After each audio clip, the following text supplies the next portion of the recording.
All right, and we are back here on the GSMC Football Podcast. And for the second part of the show, talk about a couple of things with the Cowboys, America's team, as many people will say, although I may not necessarily agree with that. Talk about a couple of things regarding them. One thing with Micah Parsons and another thing with Dalton Schultz commenting on the, like I said before, the break, the locker room dynamics. So, first thing with Micah Parsons. Now, Micah Parsons is obviously one of the best defensive players in the NFL. Arguably, you can make the case that he is the best defensive player in the NFL, although you probably would name a couple of guys over him, maybe a little bit more. TJ Watt, Myles Garrett, but regardless, he is one of the top defensive players in the league. And I saw a couple of articles talking about there possibly being people within the organization that just kind of have had enough of him.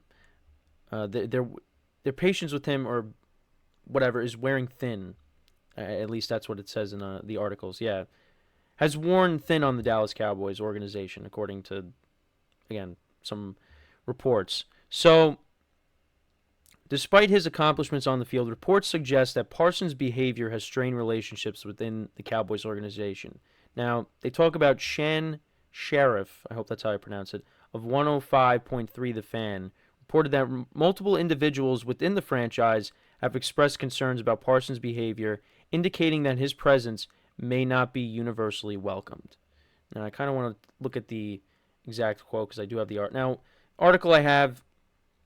This is from on3.com, which I've never heard of, but there were other articles that touched upon this subject. So this is the quote from Sheriff of the Fan, and the quote is, "I've heard from way too many people this offseason. I'm talking about at least 4 different people have told me that Micah has worn thin there. I don't know how much is true and how much it actually hurts his reputation. I don't know whether this is the behavior of a typical superstar. I don't know how damaging it is, but all I do know is this. I've heard from way too many people that if Micah Parsons was out of there, there would be a decent amount of people inside the Ford Center at the Star in Frisco smiling or breathing a sigh of relief." Now, they also do bring up a former receiver saying that Micah Parsons is the most selfish player on the Cowboys because he doesn't want to play linebacker and he only wants to be great for Micah, in quotes. So I thought that was interesting. But I guess maybe also you could look at the fact that Micah Parsons has a podcast too where he's talking about things every week during the season. And we'll talk about Aaron Rodgers a little later. But Aaron Rodgers, even with him getting hurt, was making weekly appearances on the Pat McAfee show, and that was rubbing people the wrong way.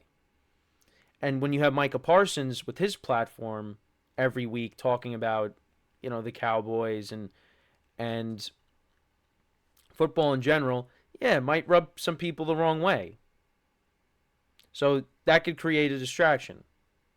Now, again, I think players have the right to be able to express themselves, but at the same time, yeah, there are some people that look at it and say, yeah, this is a little bit of a distraction. Like, focus in on what we got going on here, not extracurricular stuff. But and people have criticisms of Micah Parsons on the field as well. There are some games where he disappears and doesn't make an impact. Did he make an impact in the playoff game against the Packers?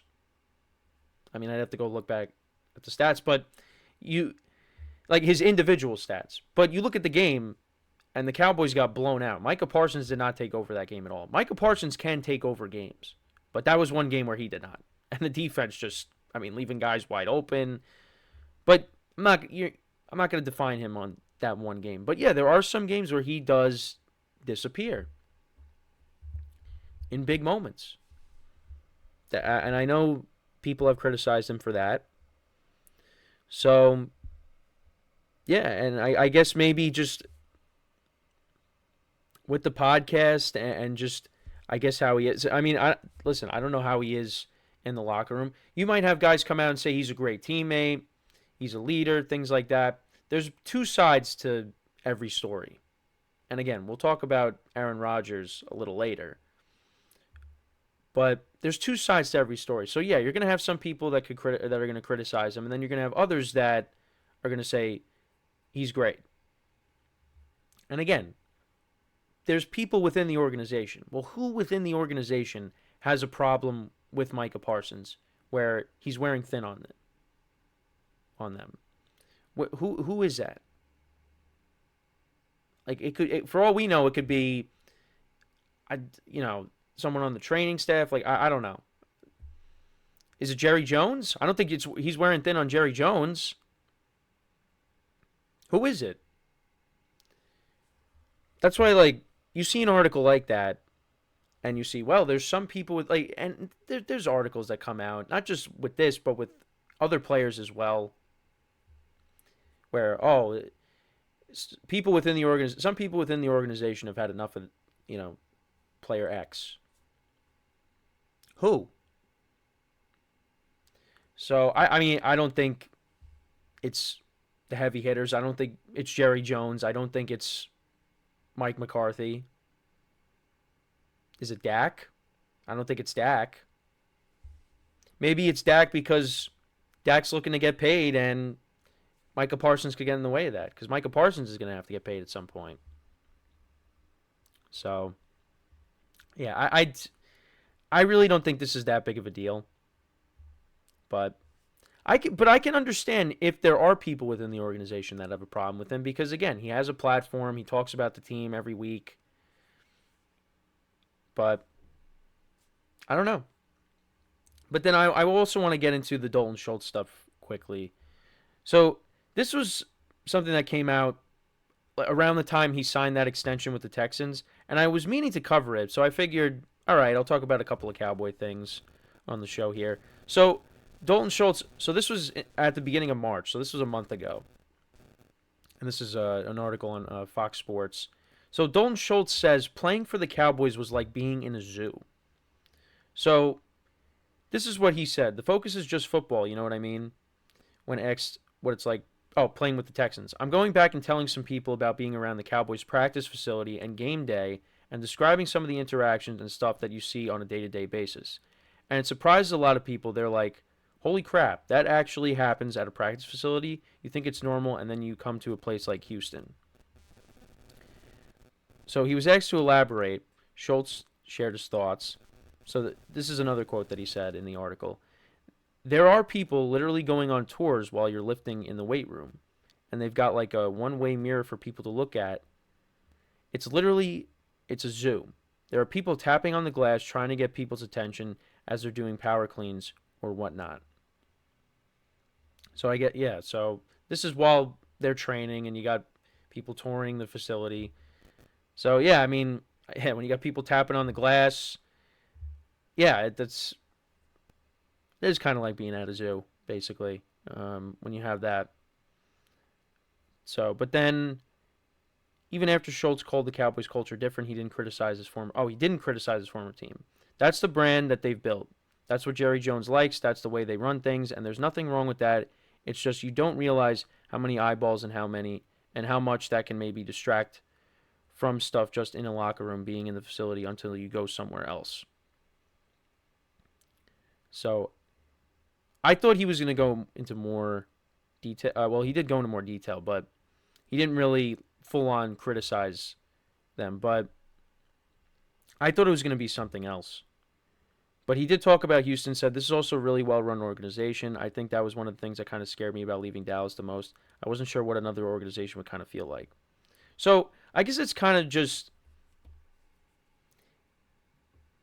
yeah, I thought it was going to be something different when looking at it, because I thought he was really going to say, the team just kind of thinks that because they're the Cowboys, they are a part of that history of winning all the championships. But it was kind of just more of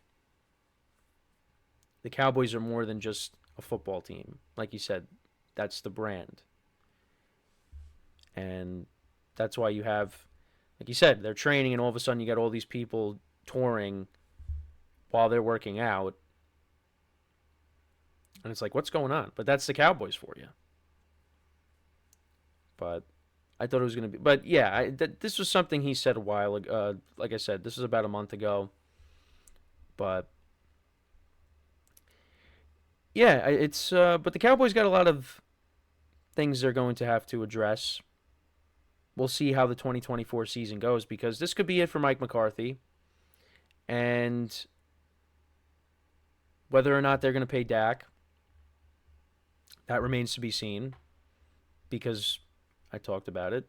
$60 million a year. I don't think Dak is worth that kind of money, but maybe another team is willing to give him that. And we talked about Micah Parsons. He's going to be looking for a new contract. CeeDee Lamb as well. I was looking at an article last night of some of the wide receivers that are going to be looking to get paid. That could be, well, probably not going to hit the free agent market, some of them. But they're big names. You know, Justin Jefferson's looking to get paid. CeeDee Lamb is looking to get paid of the Cowboys. Jalen Waddle. Jamar Chase, his new contract. Big names. Brandon Ayuk. A lot of big names out there. Those names could be moved. I talked about it on Friday. Tom Brady predicting Stephon Diggs being traded. Kind of. Not really. And him saying Tyreek Hill left Mahomes and Devontae Adams left Aaron Rodgers. Those are big names. And we could see the big names that I just mentioned. Some of them could be moved.